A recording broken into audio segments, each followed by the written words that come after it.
আওয়ামী লীগকে নিষিদ্ধ করতে পারবে না এই সরকার, জাস্ট পারবে না, চ্যালেঞ্জ, পারবে না। পারবে না এই কারণে, ইন্টারন্যাশনাল প্রেশারের কারণে পারবে না। ওই যে একটু তৌহিদি জনতা আছে না, যাদের ব্যাপারে শেষ পর্যন্ত বিরক্ত হয়ে মাহফুজ আলমকে বলে স্ট্যাটাস দিতে হয়েছে, এরকম মদের মাধ্যমে দু একটা আওয়াজ তুলবে। একটা দেশে 2 থেকে 2.5 কোটি লোক আওয়ামী লীগকে ভোট দেয়, যখন একদম কম দেয় তখনও 2.5 কোটি লোক ভোট দেয়। 2.5 কোটি লোককে আপনি বাতিল করে দিবেন, এত ক্ষমতা হতেও নাই। জামাতকে আওয়ামী লীগ নিষিদ্ধ করতে পারেনি। আওয়ামী লীগ কি দুর্দণ্ড প্রথাপে ছিল, তার হাতে সব ছিল, প্রশাসন ছিল, সব ছিল। জামাতের মতো একটি ছোট দল, যে দলের সাকুল্যের ভোট কখনো সে 7-8% বেশি পায় নাই, সেই দলকে আওয়ামী লীগ নিষিদ্ধ করতে পারে নাই। আর আওয়ামী লীগ যেটা সবচেয়ে খারাপ করছে রেজাল্ট 2001 সালে, সেবারও আওয়ামী লীগ ভোট পাচ্ছে 40.13 ভাগ। 40.13% ভোট পাওয়া দল দিয়ে আপনি ফু দিয়ে নিষিদ্ধ করে দিবেন, তাই এত ফুলের জোর আপনার হয় নাই। ঢাকায় চেয়ার শহরে যায়, হিমালয় পর্বত শহরে যায় না, বাই চান্স এখন হয়ে গেছেন। এগুলো বলে লাভ নাই। আসিফ মাহমুদ সজীব ভুয়া, মুরাদনগর বাড়ি, মুরাদনগর ওনার বাবা বলছে তার ছেলেটাকে ইলেকশন করবে। কোন মসজিদে কত টাকা দিয়েছে, 10 লাখ টাকা। ইলেকশন করুক না, জামাত ঠিক করে রাখুক, দেখি। ওখানে বিএনপি ক্যান্ডিডেট এই যে কায়কোবাদ সাহেব, কায়কোবাদ কিছু নেই ওখানে। তার যে জনপ্রিয়তা ছিল, মানুষের হুমকি দিয়ে জনপ্রিয়তা পাওয়া যায় না। মানুষ বেয়াদবি পছন্দ করে না, মানুষ অধ্যত্ব পছন্দ করে না। কায়কোবাদ 5 বার না 6 বার এমপি, যেবার ইলেকশনে খায় সেই বেশি পাস করে। তারপরে তাকে দেখেন মানুষ কথা বলার সময় কি বিনয় নিয়ে কথা বলে, কিশোরের সঙ্গে কি আচরণটা করে। এত সহজ না মানুষের ভোট আদায় করা। আপনি যদি ভয় পাবে ভোট দেবে না, বড় কঠিন কাজ। এই যে আওয়ামী লীগে যারা কোনো অন্যায় করে নাই, তাকে নির্বাচন করতে হলে ক্ষমা চাইতে হবে কেন? কোন আইনে? কোন আইনটা কি? আইনটা কি? আরেকটা কথা বলি, যে কথা বলার জন্য আমাকে অনেক দিন ধরে সবাই খেলে আমাদের বলে আমরা কি আওয়ামী লীগের পুনর্বাসন চাই। এই পুনর্বাসন চাই না, এগুলো কথার কথা। ওনারা এখন ক্ষমতায় আছে বলতেছে, ক্ষমতায় না থাকলে ওনাদের কথা কেউ শুনতো? আমার তো সন্দেহ আছে। বলে কেন শুনবে তার কথা? শিখিয়ে সে কোন অথরিটি নিয়ে কথা বলে? আওয়ামী লীগ থাকবে কি থাকবে না নির্ভর করবে এই যে সেই জনগণ আওয়ামী লীগকে চায় কি চায় না তার উপর। আপনি কে ভাইয়া যে আপনি বলতে হবে যে আওয়ামী লীগ এটা করলে এটা করতে পারবে? এত সহজ না রে ভাই, এটাকে বুঝতে হবে। তাহলে আপনি বলতে পারেন যে আওয়ামী লীগের যে সমস্ত, আওয়ামী লীগকে বলবো সব দলের, যে খুনি সে খুনি, যে লুটপাটকারী সে লুটপাটকারী। আওয়ামী লীগের কেউ যদি খুনি হয় তার বিচার হবে, খুনের বিচার হবে। আওয়ামী লীগের কেউ যদি বিদেশের টাকা পাচার করে তার বিদেশের টাকা পাচারের বিচার হবে।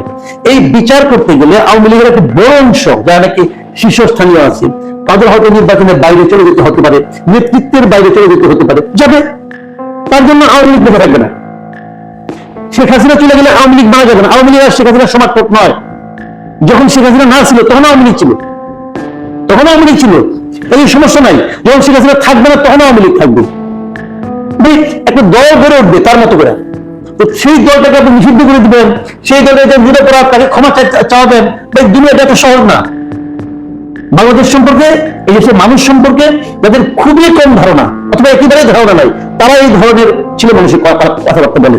কেন? যাদের সংগ্রহ করে তদন্ত করলো না, ওই তদন্ত নিয়ে আপনারা খুব মাতামাতি করলেন, খুব খুশি হয়েছেন, আমিও খুশি হয়েছি।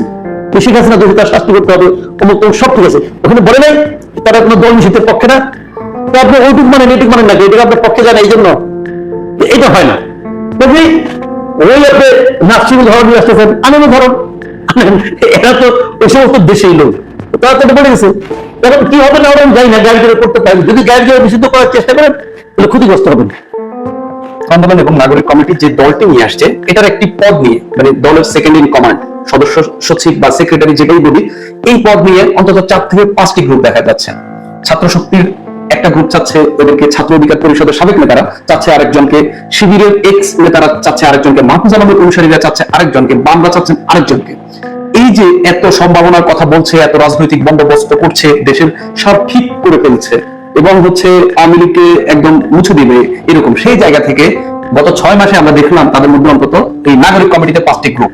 এই 5টি গ্রুপ বা 5 মেরুর দ্বন্দ্ব নিয়ে তারা যে দলটি নিয়ে আসছে, এই দলটি কি আসলে মানে কি, আপনি কি মনে করছেন দলটি আসলে কতটুকু আগাবে বা কতটুকু সফলতা পাবে? শুনেন, এরা এদের মধ্যে গ্রুপিং যেটা হচ্ছে এটাই স্বাভাবিক, এটাই স্বাভাবিক। এবং এটা তো আগেও গ্রুপিং কেউ তো করে মানবে না, সবাই সবাইকে বলবে আমি কম কি। নাহিদ ইসলাম যদি মনে করেন আপনার উপদেষ্টা না থাকতো তো তাকে কেউ মানতো না। উপদেষ্টা হয়তো সে একটু প্রচারের মধ্যে আছে, অতএব তাকে নিয়ে আসছে। এখন তার যে নেতা আক্তার হলো তার নেতা, কারণ আক্তার সাহেব সেক্রেটারি বানাচ্ছে, মানে শিষ্য হয়ে গেছে আহ্বায়ক আর তার গুরু হয়ে যাচ্ছে সেক্রেটারি। তো হোক, সমস্যা নাই। এখন ছাত্র শক্তি ভাই এই আন্দোলনের আগে ছাত্র শক্তির নাম কজনে জানতো? কজনে জানতো? বেশি না। ঢাকা শহর, ঢাকা ইউনিভার্সিটি, তারা সব নিয়ে নিবে। এটা বাম সংগঠন গুলো মানবে কেন? এটা শিবিররা মানবে কেন? আবার আমি শিবির, ওই শিবির তুমি সাবেক শিবিরের নেতা, তো তুমি জামাতে যাও, তুমি এখানে আসতেছো কেন? তার মানে কাজ হচ্ছে রেখে আমি আমার দলের বি টিম বানাবো। তো এই যে ক্যারিকেচার না, এগুলি ভাই চলতে থাকবে। এখন আপনি আমাকে বলবেন এই দলের সম্ভাবনা কি? দেখেন এই দল আসলে ওই যে গ্রামে একটা প্রবাদ আছে, আগে ছোটবেলায় যে বর্তমানে কিছু উপন্যাস আছে, উপন্যাসের নাম হলো যে ফুল না ফুটিতে, হ্যাঁ ফুল ফুটে নাই তার আগে ঝরে গেছে। এদের অবস্থা হলো এটা হলো কি কিংস পার্টি গুলো, এটি হলো নিয়তি বাংলাদেশে। যেটা কিংস পার্টি বলতে আমরা যা বুঝাই, অনেকে বলে না কিংস পার্টি তো বিএনপি, কিংস পার্টি জাতীয় পার্টি, হ্যাঁ ওগুলিও কিংস পার্টি, ওগুলিও কিংস পার্টি। কিন্তু ওগুলি যখন পার্টি ছিল তখন কিং নিজের পার্টির নেতৃত্বে ছিল। এখানে কিন্তু কিং নিজের পার্টির নেতৃত্বে নাই, এখানে কিং এর অনুগ্রহে পার্টিটা হচ্ছে। যখন কিং এর অনুগ্রহে পার্টি হয় তখন তার ভবিতব্য এরকমই হয়। যদি এই ঝামেলাটা না হতো, মানে একদম আমি হাইপোথেটিক্যালি ধরেন যে এখানে নেতৃত্ব নিয়ে কোনো আপত্তি নাই, সবাই মিলে একজনকে নেতা বানানো, তাহলে এই আলোচনাগুলো আসতো না, তাহলে একটা ভালো পার্টি হতো। সেই পার্টির ইলেকশন হলে পুরো 10টা সিট পাইতে কিনা আমার সন্দেহ আছে।